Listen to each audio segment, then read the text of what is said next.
Assalamualaikum warahmatullahi wabarakatuh. Alhamdulillahirabbil alamin. Wassalatu wassalamu ala asyrafil mursalin wa ala alihi wa sahbihi ajma'in.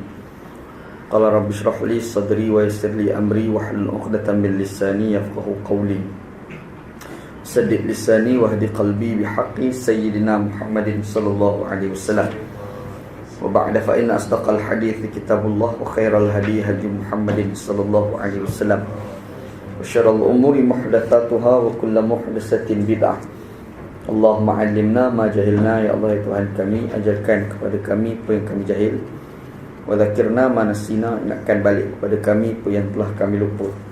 Allahumma faqihna fid din, ya Allah ya Tuhan kami, fahamkan kami agama. Wa 'allimna ta'wil, ajarkan kepada kami Al-Quran. Allahumma rzuqna ilman nafi'a, Allah ya Tuhan kami, rezekikan kepada kami ilmu yang memberi manfaat. Wa amalan salihan mutaqabbala, dan amalan yang salih, amalan tersebut diterima. Wa rizqan halalan thayyiban, dan rezeki yang halal dan rezeki tersebut baik. Wa qala Allah ta'ala fi muhkamit tanzilih, a'udzu billahi minasyaitonir rajim.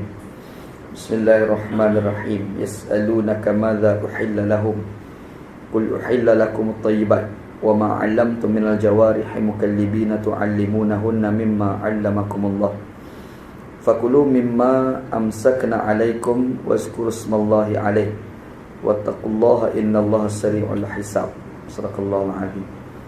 Mereka bertanya kepada kamu Muhammad, apa yang telah dihalalkan untuk mereka. Katakanlah Muhammad, dihalalkan bagi kamu makanan yang baik-baik, dan apa yang telah kamu ajarkan daripada luka-luka yang telah ditangkap oleh anjing-anjing yang diajar. Yang kamu ajarkan kepada anjing itu dengan apa yang telah Allah Ta'ala ajarkan kepada kamu, maka makanlah olehmu daripada apa yang ditangkap oleh anjing itu untuk kamu. Dan sebutlah nama Allah Subhanahu Wa Ta'ala kepada tangkapan itu, dan takutlah kamu akan Allah. Sesungguhnya Allah Ta'ala itu Tuhan yang maha cepat hisabnya. Shadaqallahul 'azim. Benarlah firman Allah Ta'ala dalam Al-Quran, surah Al-Ma'idah ayat 4. Alhamdulillah, syukur pada Allah SWT. Pada hari ini kita bertemu di surau kita ni untuk kita kuliah sementara untuk menekan solat zuhur. Mudah-mudahan kuliah kita pada hari ini diberkati oleh Allah SWT, insya-Allah. Kuliah lepas kita ada bincang pasal as-sayd, berburu. Ayat yang kita baca ni ayat yang Allah SWT sebut tentang hukum berburu.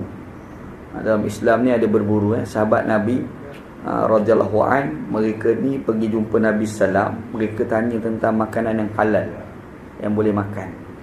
Kaedah bertanya ni memang selalu berlaku di kalangan sahabat dengan Nabi sallallahu alaihi wasallam. Dan kadang-kadang ada jawapan-jawapan yang Nabi Muhammad boleh bagi jawapan terus, tetapi ada sebilangan jawapan tu Nabi Muhammad sallam tak bagi tahu terus. Allah Ta'ala bagi jawapan.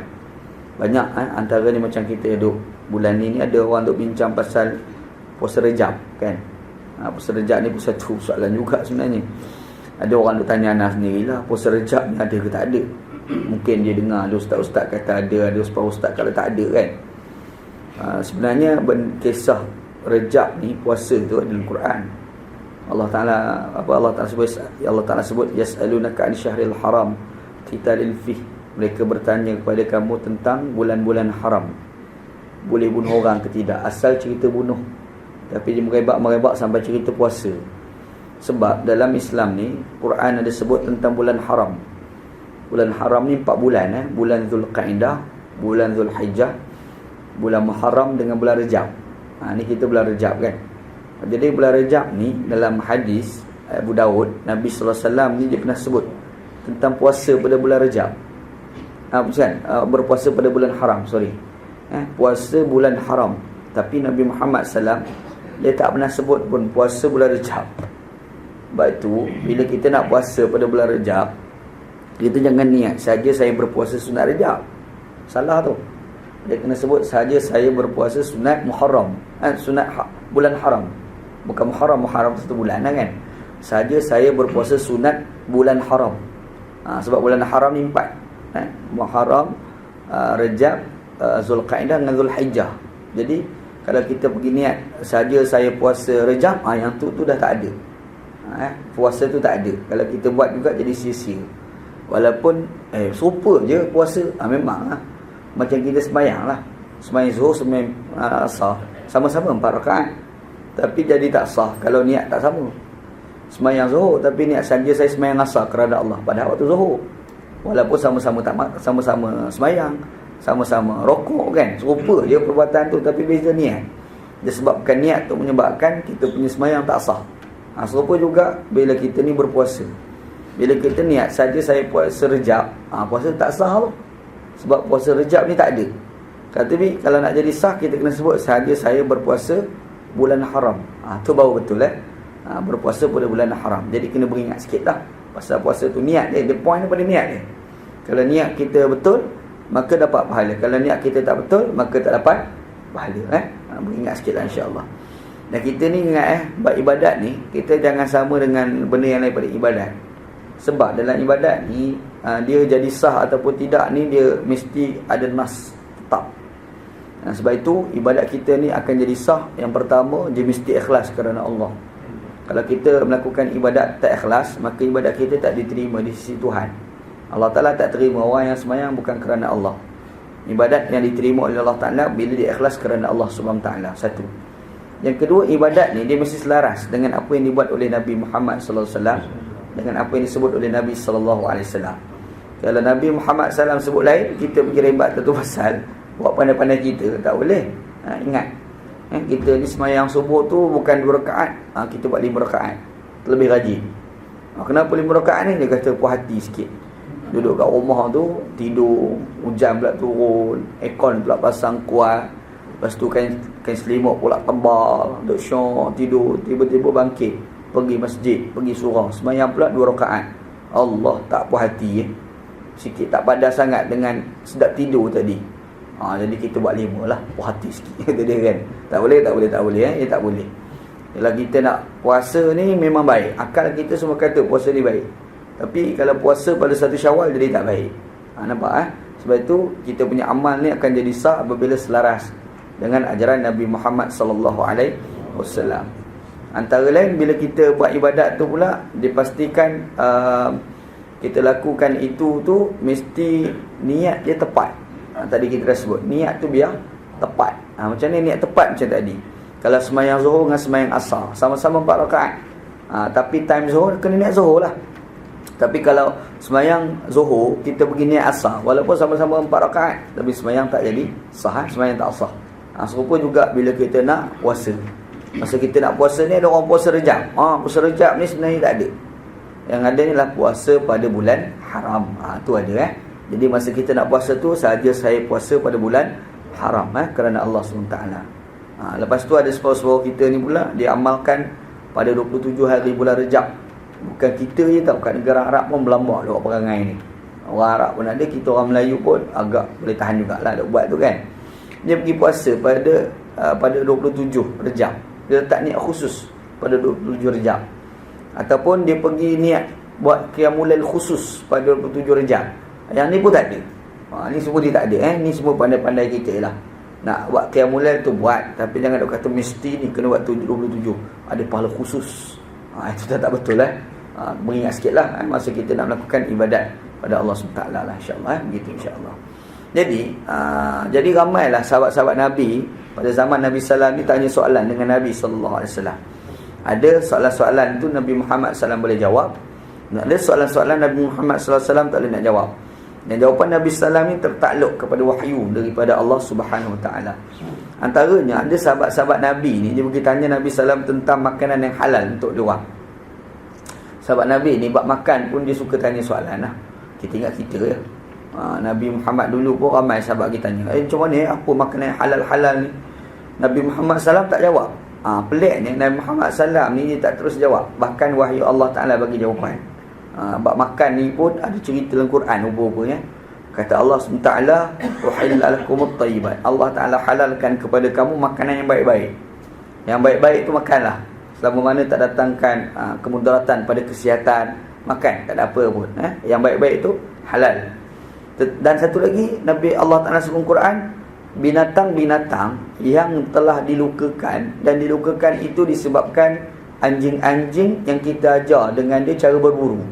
Anjing berburu lah. Anjing berburu tu dia pergi tangkap binatang-binatang. Bila dia tangkap binatang tu luka ataupun dia mati, kita boleh makan tak binatang itu? Boleh. Dia panggil dalam satu hukum, dia panggil hukum berburu.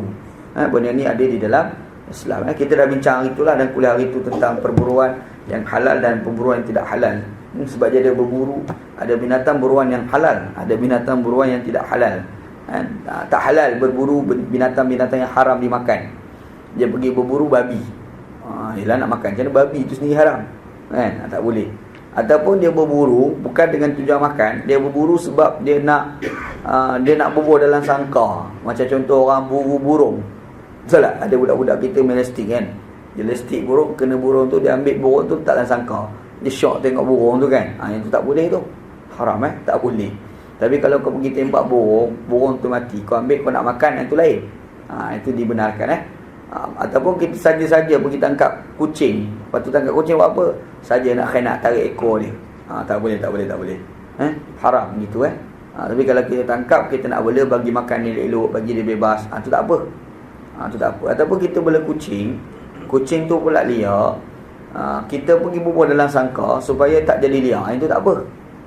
Itu tak ada jadi masalah apa insya-Allah. Kucing tak ada masalah apa lah insya-Allah. Cuma ada orang nak timbulkan pasal bulu kucing. Kalau bulu kucing kena pada pakaian kita semayang kita sah ke tidak kan? Ada orang nak timbul soalan tu. Sebab Quran ni, hadis Nabi sallam, dia ada sebut tentang anggota badan binatang yang telah bercerai daripada badan dia, adakah dikira sebagai najis ataupun tidak. Dia dikira sebagai najis. Memang Nabi Muhammad sallallahu dia disebut sebagai najis, tapi najis yang dimaksudkan oleh Nabi sallallahu alaihi wasallam ni bukan makna kalau kena pada pakaian maka semayang kita tak sah, bukan macam tu. Maksud najis ni tak boleh dimakan. Tu maksud dia. Lembu tu hidup ni, contoh kena langgar, tiba-tiba kaki dia putus. Kaki lembu tu boleh makan ke tidak? Tak boleh. Sebab lembu tu dia hidup lagi. Dia hidup lagi, kita ambil pisau potong apa je. Lepas tu ambil goreng buat daging tak boleh. Dia hidup lagi, tak boleh. Hukum jadi kategorikan sebagai najis. Najis di sini bukan maksudnya kalau kita kena pada pakaian sebenarnya tak sah, tak. Maksudnya adalah haram dimakan, tu maksud dia. Jadi kalau ada kucing, bulu dia lekat pada pakaian kita, adakah dikira sebagai najis? Tak, dia tidak dikira sebagai najis. Maksud yang dikatakan najis tu haram dimakan. Tapi kalau kena pada pakaian, kita pergi semayang kita tak jadi cacat pun, semayang kita adalah sah. Tu kena faham tu maksud najis ni. Sebab Quran ni dia guna bahasa tu umum sangat. Macam contoh orang duk tanya pasal perfume. Ada sama kalangan kita ni nak semayang dia pakai perfume sembuh tu kan. Jadi dia ada alkohol. Ada orang kata alkohol ni najis sebab arak. Kalaulah benar alkohol itu arak itu alkohol. Kalau benarlah sebab alkohol ni tak semestinya arak. Arak ni nak kira arak ni dia memabukkan satu, yang kedua dia diperbuat daripada anggur. Tu arak pada zaman Nabi SAW. Nabi Muhammad SAW ni dia sebut dalam hadis khusus pada anggur. Jadi anggur yang diproses untuk jadi arak. Dia perah macam mana tahu sampai berbuih. Kalau kita minum, kita pun hilang akal kan. Khayal tak pasal macam minum Tok D tu kan. Jadi itu dikatakan sebagai arak. Ataupun sekarang ni dah moden sikit, orang buat daripada beras. Dah pakai beras tu pula boleh jadi arak. Apa lagi orang boleh buat menggunakan buah bali kita dah minum tu kan. Bali tu kalau silap proses tu boleh jadi arak tu. Bali tu kan. Tak. Jadi ada pula orang duk sebut alkohol. Alkohol ni adakah mesti arak? Tak. Sebab alkohol ni berapa banyak jenis alkohol ni. Alkohol ni kalau tanya orang mengaji bab kimia, dia boleh cerita detail apa itu alkohol kan. Jadi kalau contoh ni tak semestinya benar. Kalau contohlah alkohol itu arak itu alkohol. Kalau arak itu kena pada pakaian, kita pergi semayang, dalam mazhab kita Syafi'i semayang tak sah. Jadi kita kirakan seperti membawa najis.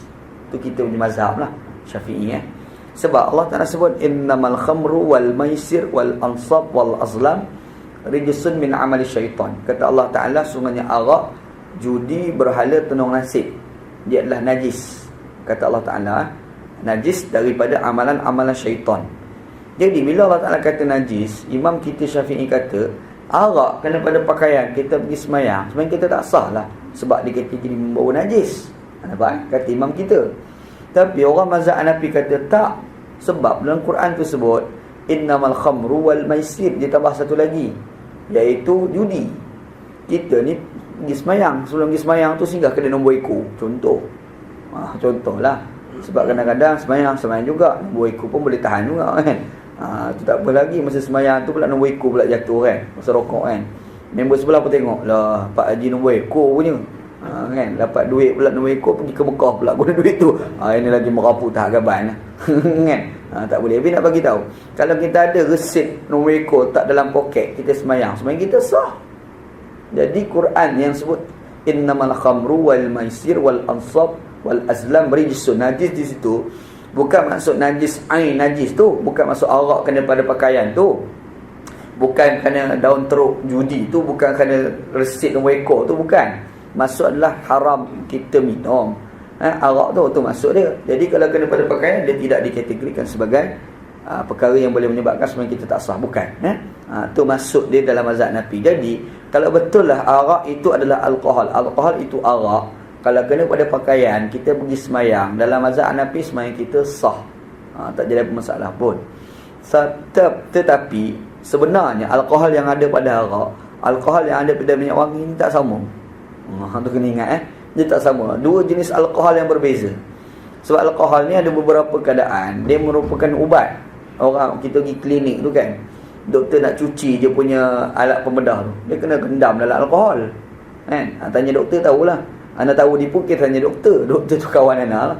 Dok cerita macam ni, doktor dia jumpa dia kata macam ni ustaz, alkohol ni saya cerita. Dia cerita 1, 2, 3, 4 dia kata, "Wih, macam tu alkohol ni." Dia kata ada alkohol ni boleh diminum, ada alkohol tak boleh minum. Kalau minum tu pula dia boleh jadi mati tu. Minum terus mati. Ada alkohol macam tu kan, dia ada. Jadi alkohol tu dia banyak jenis pula, jenis-jenis alkohol. Jadi alkohol yang ada pada minyak wangi tu dia bukan alkohol yang arak tu. Jadi kalau kita sebut pada pakaian kita tu, kita pergi semayang kita adalah sah, tak jadi apa. Pakailah alkohol minyak wangi tu, tak semestinya pakai al-atar. Kita mesti atar tu tak tahan tu. Botol pula panjang kan, made in Maidin. Tu tak tahan. Tu lagi power lah, made in Maidin yang murah, harga 3 ringgit tu.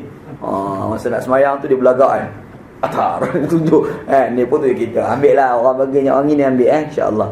Nabi sallallahu alaihi wasallam ni ada 3 perkara kalau orang ulur Nabi tak pernah tolak. 3 perkara Nabi sallam. Yang pertamanya Nabi Muhammad sallam, kalau orang ulur dia minyak wangi dia tak pernah tolak. Minyak wangi dia akan ambil. Kalau kita pula tak selesa bau tu, kita ambil sikit dia. Jangan tak ambil sunnah Nabi ambil lah sikit. Sebab kita tak selesa bau tu. Sebab ada minyak wangi ni kita selesa, ada minyak wangi ni bau kita tak selesa kan. Ada yang kadang-kadang dia punya minyak wangi tu disebabkan dia bagi kat kita pula boleh demam seminggu. Sebab sesama kan. Dia punya wangi, dia punya bau tu tension lah sikit lah. Kalau kita bau tu bersing seminggu tak berhenti. Ada. Jadi orang bagi kita ambil satu. Yang kedua, Nabi sallallahu alaihi wasallam ni tak pernah tolak air susu. Air susu kalau orang mula air susu Nabi ambil, tak pernah tolak. Sebab apa? Sebab susu ni minuman di dalam syurga.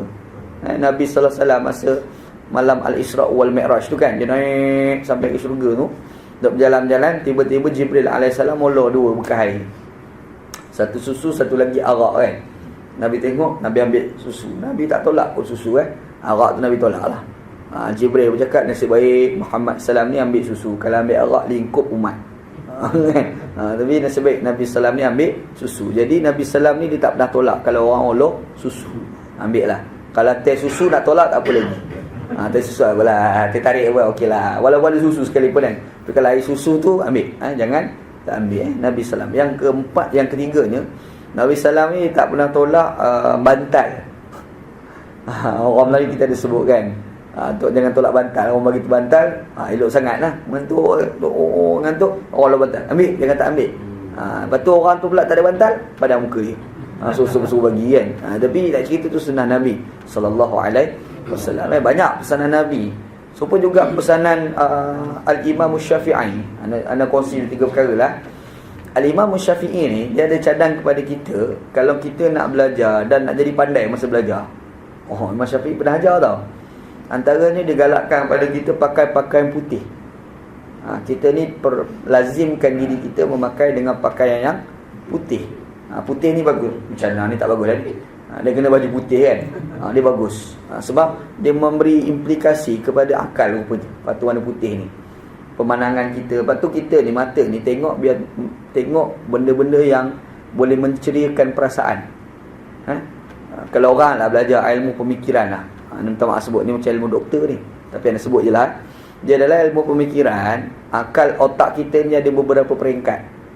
Yang pertama dia panggil beta, yang kedua dia panggil alpha, yang ketiga dia panggil theta, yang keempat dia panggil delta. Ni ilmu kedoktoran. Tapi anak suka baca lah ilmu ni. Dia yang dikatakan ilmu beta ni, dikatakan beta ni, otak kita ni selalu bergerak secara stres, bergerak cepat. Kita suka fikir, kita tekan otak kita kan. Itu dia panggil beta. Yang kedua dia panggil alpha. Alpha ni otak kita semasa tenang, masa kita cool, melibatkan perasaan kan. Kita cool, nanti dia akan memberi implikasi kepada akal. Dia panggil alpha. Yang ketiga dia panggil theta. Theta ni akal kita berehat tu dekat-dekat dengan nak tidur tu. Kita ni masa nak tidur kan, akal kita kan khayal berehat kan. Lepas tu dia ada yang keempat. Keempat tu dia panggil delta. Delta ni memang tidur tu lah. Otak orang yang hafalan kuat ni, apabila akal dia berada pada peringkat yang kedua, alpha. Orang ni ingatan dia kuat apabila emosi dia stabil. Faham? Dia nak menghafal tu, dia emosi stabil. Okey, macam mana nak bagi emosi kita stabil? Tu soalan dia. Imam Syafi'i dah ajar lah. Imam Syafi'i dah ajar lah. Ini ilmu moden, tapi rupanya Imam Syafi'i dulu dia dah bahas lah. Iaitu perbanyakkan melihat warna putih. Nak stabilkan kita punya emosi. Kalau tengok warna hitam ni, emosi kita terganggu. Jadi kalau kita nak hafal, dia kurang bagus. Nampak? Tu ada teori lah. Nak baca ilmu teori pemikiran. Lepas tu dia ada lah 2-3 teori lain. Antaranya pemikiran otak manusia ni, masa dia menghafal ni pula, dia ada beberapa jenis pula. Dia ada satu dia panggil R complex, ada sistem limbik, dia ada neocortex, macam-macam lah. Kalau aku cerita nanti orang kata aku doktor pula. Dia ada ilmu-ilmu tu. Tapi anda nak bagi tahu, ulama' dulu dah bahas. Ulama' dulu bahas, tapi hari ni orang barat buat kajian. Cerita tak. Imam Asy-Syafi'i dia dia galakkan pada kita, kalau kita ni sebagai orang yang menuntut ilmu dan kita nak hafal ilmu, kita lazimkan dengan memakai dengan pakaian berwarna putih dan selalu melihat warna putih. Lazimkan tengok warna putih. Satu. Yang kedua, hidung kita jangan dimasuki sebarang bau busuk. Biar bau benda wangi je. Benda-benda busuk tu elak awal lagi. Elak awal. Ada bau busuk, cepat-cepat tutup. Jangan bagi masuk unsur-unsur busuk dalam lubang hidung kan. Kalau masuk sikit tak apalah. Ni kalau dah masuk Allah maklum dia dah hafal hari ni. Tak, bukan macam tu kan. Tapi dia kalau boleh tak bagi masuk, sebab faktor bau busuk tu dia mempengaruhi otak manusia. Dua. Yang ketiganya, Imam Asy-Syafi'i menggalakkan pada kita makan kambing, daging kambing. Jadi daging kambing ni bagus sebenarnya. Dia mengaktifkan jantung. Sebab tu Nabi suka makan kambing. Betul. Nabi suka makan kambing tau. Ustaz, saya ni tak boleh makan darah tinggi. Darah tinggi ni bukan kerana kambing. Kita dah ada penyakit. Kita dah ada penyakit kan. Kita punya saluran darah, dia darah kita tu ada lubang tu kan. Dia jalan macam parit air. Parit air tu, air akan jadi banjir sebab parit air tu ada sampah. Jadi saluran darah kita tu, dia ada sampah-sampah dia. Sampah-sampah tu namanya lemak antaranya kan. Kenapa boleh jadi lemak ni? Antara faktornya kita pergi makan pada waktu malam. Tu lemak. Pergi makan pula mi goreng mamak lagi lemak. Kolesterol tinggi kan. Dia tak bagus tau. Jadi dia lemak tertutup. Bila lemak tertutup, darah tu nak berjalan tersangkut. Kita pergi makan daging, jantung kita berdegup kuat, darah kita berjalan cepat. Tu yang jadi darah tinggi tu. Tu teori je lah. Ni doktor ni. Anda cerita ni, anda pun tanya doktor-doktor tak? Tapi kambing tu sendiri tu bagus sebab dia berdegup jantung dengan kuat. Bila jantung tu aktif bagus, akal kita akan jadi baik. Nampak? Sebab darah tu boleh sampai ke akal. Darah kita sampai ke akal. Sebab tu teori dalam orang Islam, ada orang bahas tentang semayang. Kenapa semayang ni kena sujud? Dan Nabi Muhammad galakkan semayang ni sujud lama. Kenapa? Sebab bila kita sujud, dia darah tu turun pada otak tu. Yang tu menyebabkan akal kita jadi cerdik. Gitu. Tapi bukan semata-mata sujud lama terus pandai, belum tentu. Nak tahu, saya sujud lama bodoh kat ustaz.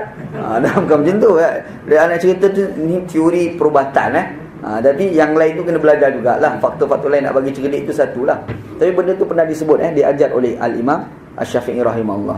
Kita ada anak nak bagi tahu ni pasal anak cerita ni ada baca dalam seminggu dua ni. Kita nak bagi anak kita cerdik, macam mana nak buat. Dari sudut perubatan, dia ajar pada kita, cuba ajar sehari ambil masa 15 minit.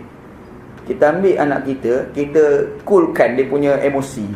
Kalau dia setengah stres tu kita bagi dia dengan stres. Tengok dia dah tenang tu, kita ambil kain, kita tutup mata dia. Kita ambil, sebelum kita tutup, kita ambil satu bekas, kita letak. Lepas tu kita letak lagi 3. Yang kita nak suruh dia jalan tu, dia kena silang.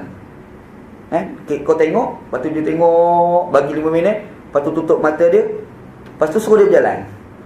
Mula-mula memang langgar macam-macam lah. Tapi 2 kali, 3 kali, 4 kali, biar dia lazim buat. Bila lazim, nanti pendengaran dia, angin yang kena pada badan dia akan mempengaruhi jiwa dia. Di situ tu menyebabkan hafalan jadi kuat. Macam orang buta. Tengok orang buta macam mana. Orang buta ni buta tau, tapi jangan terkejut, orang buta hafalan selalu kuat. Orang buta, dia tak pernah tengok tapi hafalan cukup power. Anda tahu sebab kawan Ana ada seorang orang buta duduk dekat setapak. Ana cukup kagum. Nama budak tu Rosli nama dia. Dia buta.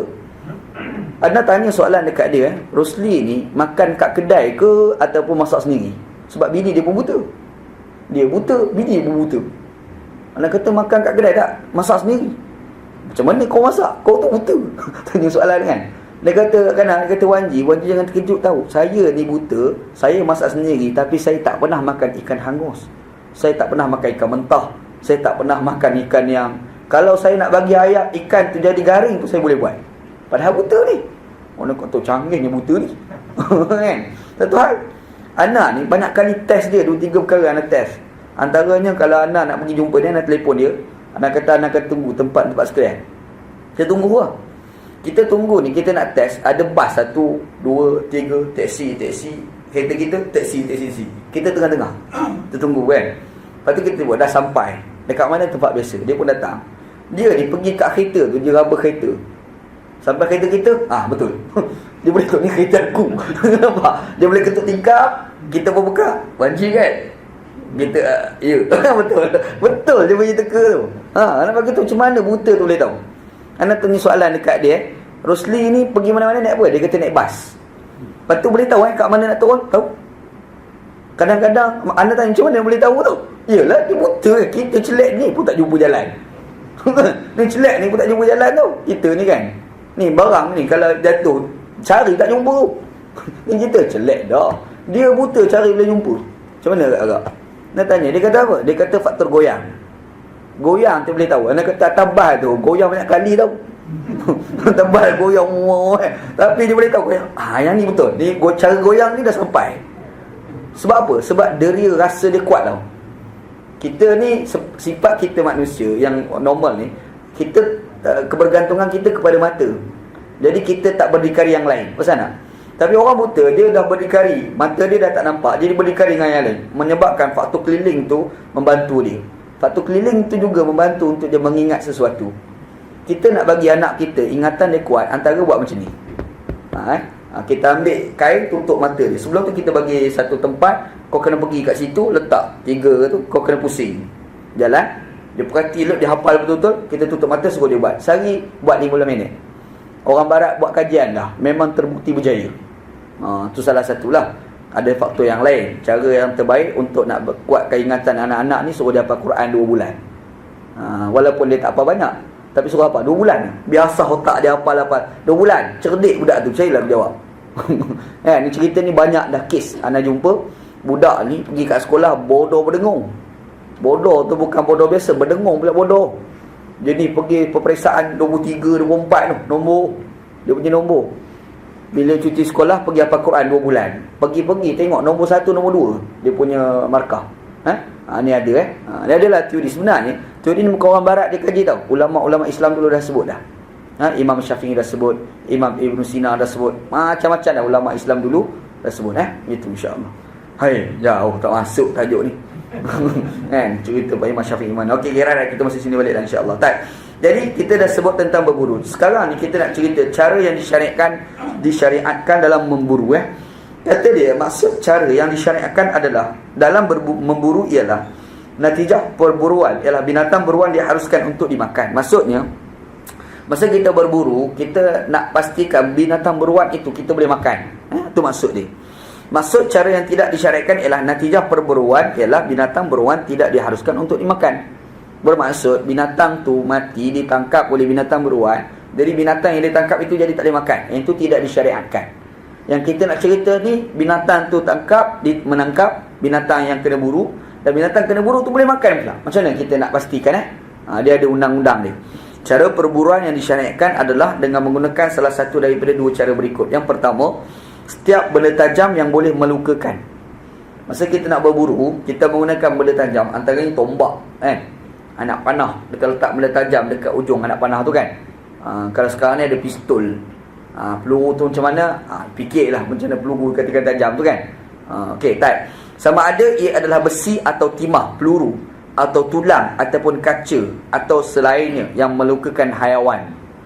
Jadi alat kita tu berburu tu, alat tu dia mesti tajam. Bila kena pada binatang tu, memang kena tu tidak menyeksakan binatang tu.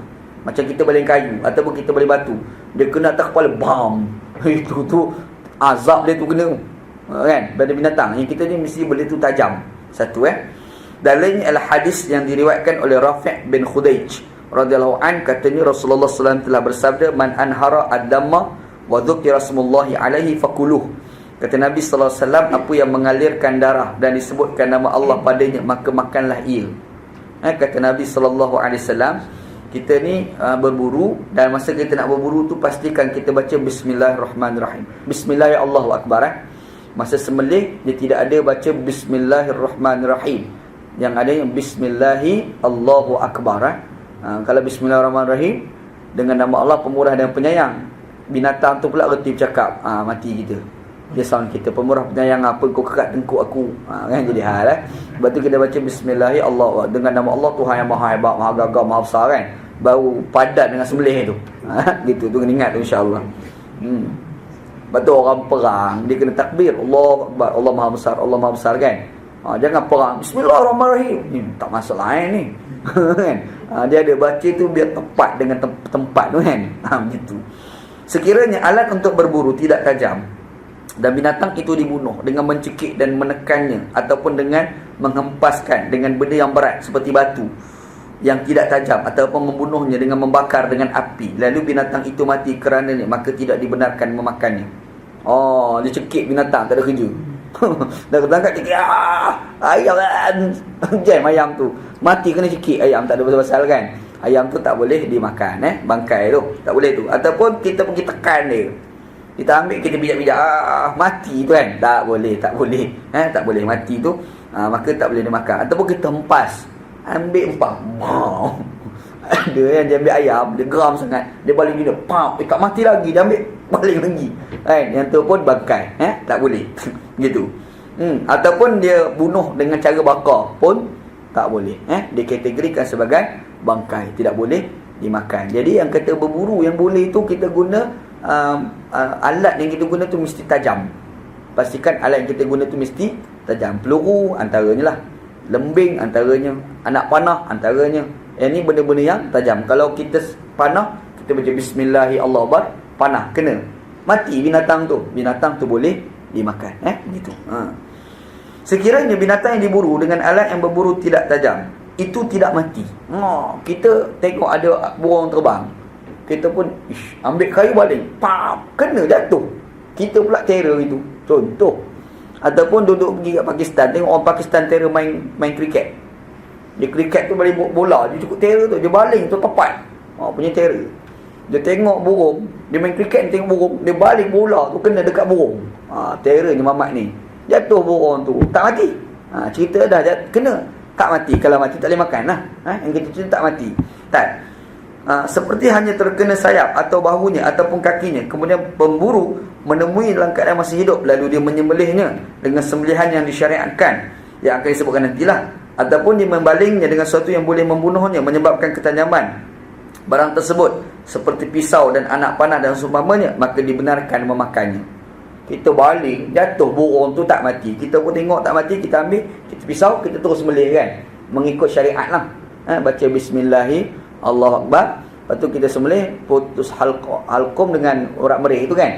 Dua urat tu putus, maka ketika itu kita boleh makan. Boleh makan, tak ada masalah apa pun. Gitu hukum dia begitu, insya-Allah. Dia ada nanti perbincangan bab sembelih ini jadi satu tajuk, harakatul mustaqirrah. Jadi istilah harakatul mustaqirrah, iaitu kalau binatang kena langgar, duk gelepar kan. Gelepar, orang Kelantan panggil gelepar, kita panggil apa tak tahu sini. Duk lompat-lompat macam tu kan. Kita pergi sembelih, boleh makan ke tidak? Dia ada perbincangan tu panjang lebar. Nanti insya-Allah kita akan bincang dalam kuliah akan datang lah. Cara buat sembelih pun ada. Dia sembelih ni, orang lelaki tak apa, orang perempuan pun tak apa. Orang perempuan boleh sembelih tau. Cuma orang Melayu kita, kalau orang perempuan sembelih, dahsyatnya makcik ni. Tu jadi masalah kan. Padahal tak ada apa pun. Kalau pergi negara Arab, yang sembelih ni kadang-kadang orang perempuan tau. Orang perempuan sembelih. Sembelih ayam tahan lagi, masalah sembelih lembu. Masalah makcik sembelih lembu je. Main kau. Malaysia, laki pun tak berani. Malaysia kan. Kalau pergi kat Pakistan, yang sembelih kambing tu, kita ni sembelih kambing seekor satu kampung turun. Di Malaysia. Pakistan, kambing seekor seorang dia sembelih. Seorang. Macam mana dia buat? Dia begini atas belakang kambing tu. Dia pegang tanduk, dia pusing, dia sembelih. Very simple. Cerita Pakistan. Kawan anak seorang duduk Pakistan 8 tahun. 8 tahun duduk Pakistan. Dia masak style pengen Pakistan ni. Balik Malaysia, bila datang Aidul Adha, sembelih kambing. Orang nak sembelih, dia tak nak. Dia kata, biar aku sembelih. Orang nak makan tak payah, biar aku seorang. Dia pergi buat sembelih. Last kali orang tak nak makan kambing. Orang tu ni sadar tahu ni. Orang Malaysia kan. Cerita. Tapi Pakistan memang dahsyat. Dia boleh duduk seorang sembelih kambing. Anda boleh tengok tu, anda, dahsyat orang Pakistan ni. Anda respect lah bab tu kan. Masalah dia mengundi tu, kita tak respect lah. Kita lain pula kan. Okay, right. Okey, sembelih, maka kita boleh makanan ataupun kita tembak dengan alat benda yang tajam kena pada binatang dan binatang itu mati, itu pun boleh dimakan. Hukum dia satu. Yang kedua, melepaskan ataupun menghantar binatang yang berburu dari kalangan binatang dan burung yang buas yang telah dijinakkan. Masa kita berburu tu, kita lepaskan binatang tu telah dijinakkan tau. Bukan sesaja lepas tu, kita lepas tu binatang tu kita jinakkan. Kalau anjing suku sakan ni tak boleh. Contohlah kita tembak ataupun burung tu ditangkap oleh anjing yang bukan kita ajar. Ada anjing mana-mana tak tahu, dia pergi tangkap tu kan. Bila tangkap burung tu boleh makan? Tak boleh. Sebab anjing tu tidak diajar untuk berburu. Itu tu dia berburu, itu pandai-pandai dia Yang kita sebut ni anjing kita ajar. Dan memang dia pergi tu atas arahan kita gitu. Yang tu baru boleh dimakan gitu. Sekiranya dilepaskan seekor binatang buas yang digunakan untuk berburu ataupun burung kepada haiwan yang mahu diburu dengan syarat-syarat akan disebutkan nanti, lalu ia mencederakan, menangkap binatang buruan itu dan mati kerana luka tersebut, maka dihalalkan memakannya. Kita ni ada anjing lah, kita bela, contoh, kita ajar pula cara-cara berburu, macam ni kita ajar macam-macam lah. Lepas tu berburu, kita bawa anjing tu kita tangkap, dapat sampai kat kita, mati dah binatang tu, boleh dimakan binatang tu. Binatang tu lah, bukan anjing tu. Anjing tu haram lah, itu binatang yang ditangkap oleh anjing tu kan. Jadi ustaz kata boleh kot lah. Boleh tu kot lain tu. Bukan anjing tu binatang tak boleh gitu. Tak. Contohnya contoh binatang buas untuk berburu ialah anjing. Harimau kumbang. Yang ni kita pun tak berani ni. Ni bukan dia pergi tangkap burung, silakan kita buat lagi sekali kan. Harimau atau seumpamanya. Manakala contoh burung buas untuk berburu ialah segala jenis burung helang dan seumpamanya. Burung elang tu kan. Contohlah kita boleh tangkap burung elang, kita pergi ajar burung elang. Bila ajar pandai burung elang ni, kita kata kau pergi tangkap binatang, dia pergi tangkap atas arahan kita. Sampai pada kita binatang tu dah mati dah. Maka ketika itu kita boleh makan binatang tersebut. Boleh insya-Allah begitu. Arab ni banyak dia ambil burung elang, dia ajar untuk tangkap ni. Arab orang Melayu setakat ni tak jumpa lagi lah. Orang Melayu dia hanya beli burung, dia ambil bunyi burung. Ni orang Melayu kan. Dia main tak ada kerjaan pun tak faham kan. Dia boleh syok tu, dia keluar pagi dia. Okey, lega dah, boleh pergi kerja kan. Ada juga manusia macam ni kan, aku pun tak faham. Habis syarat berburu menggunakan binatang dan burung. Allah. Ada soalan? Sila. Ada soalan? Allah a'lam. Ada soalan? Kena sembelih juga kalau saya tangkap. Kena. Sembelih. Dia dah mati. Okey. Sekarang kita tangkap binatang tu ditangkap oleh anjing kan, ataupun ditangkap oleh burung. Sampai kepada kita, bila sampai kepada kita dah dah mati dah. Macam mana? Adakah terus boleh makan? Tak, dia kena sembelih juga. Ada masa sembelih tu baca bismillahi Allahu akbar. Ada satu lagi isu orang tu tanya, kalau sembelih kalau ayam ataupun binatang ni disembelih oleh orang kafir, dan dia sembelih tu mengikut piawaian syariah. Contoh, maksudnya orang kafir sembelih, dia baca bismillahirrahmanirrahim, bismillah Allahu akbar, dan dia sembelih pun putus halqum dengan urat mereka, ikut betul cara syariah. Tapi problem dia orang kafir, Hindu, sabi belu. Contoh, sabi belu, lingua eng ke itu bisnes kecap kan. Lingua eng tu gambar tak betul, gambar Niza, lagi tukar bubuh lingua eng. Jahat betul popok ni kan. Okey, jadi contoh kalau kafir dia mari sembelih, dia sembelih tu dia baca bismillah dan ikut piawaian syariah. Binatang tu boleh makan ke tidak? Dalam mazhab kita tak boleh. Mazhab kita tapi dalam mazhab Hanafi boleh. Sebab itu, contoh orang nak timbul persoalan makan ayam KFC dekat negara barat kan, boleh ke tidak? Contoh, benda ni Qaradawi pernah bahas. Kalau kita pergi kat negara barat dan dia ada tulis logo halal, atas logo halal tu lah kita boleh makan. Sebab hakikat sebenarnya kita tak tahu. Kaedah Islam, ma ghaba 'anna fala nas'alu anhu. Perkara yang gaib daripada pandangan mata kita, maka tak perlu kita nak tanya lebih-lebih. Kita biar kan. Serahlah kepada pihak yang berkenaan lah. Kita pergi makan ni, kita tak payah tanya lebih-lebih. Tak payah kita tanya pula cashier tu ni sembelih tak ni. Tak payah.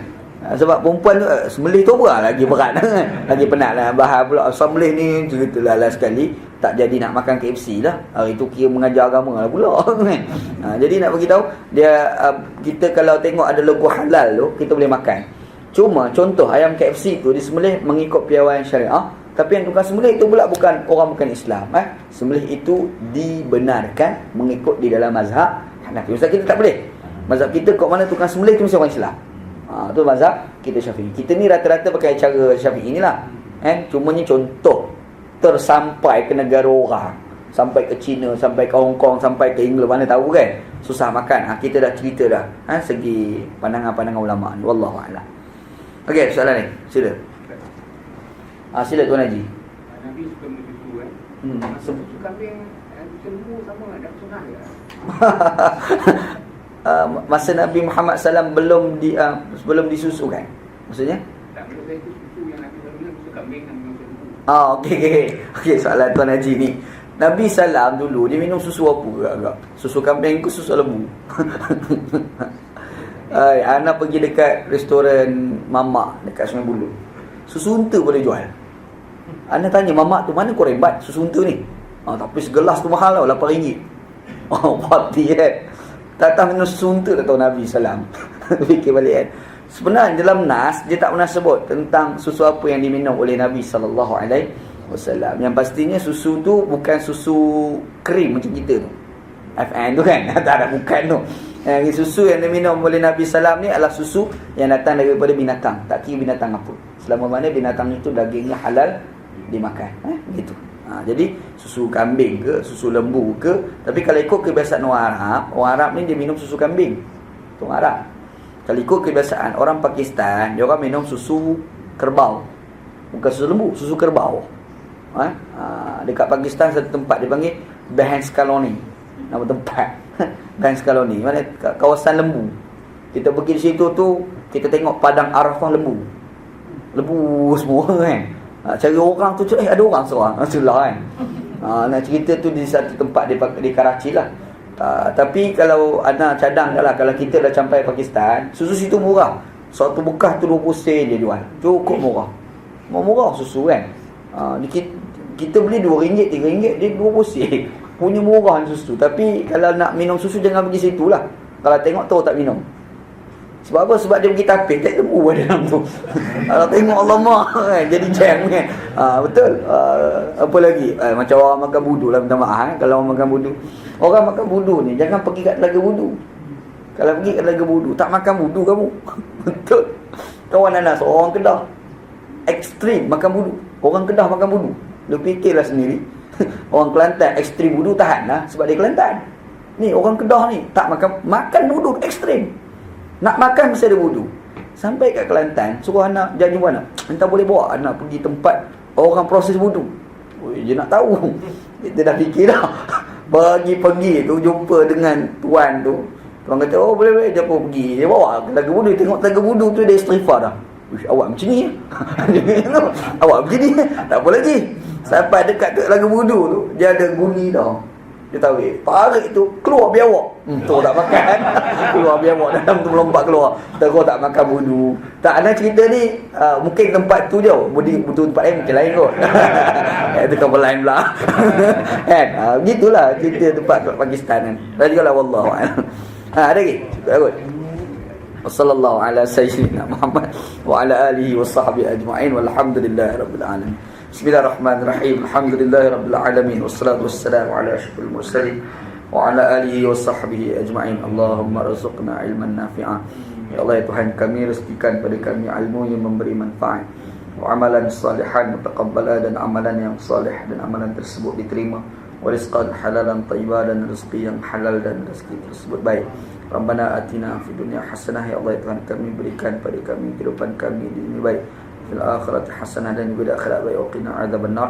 Selamatkanlah kami daripada azab api neraka. Wassallallahu ala sayyidina Muhammad wa ala alihi wa sahbihi ajma'in. Alhamdulillahirabbil alamin.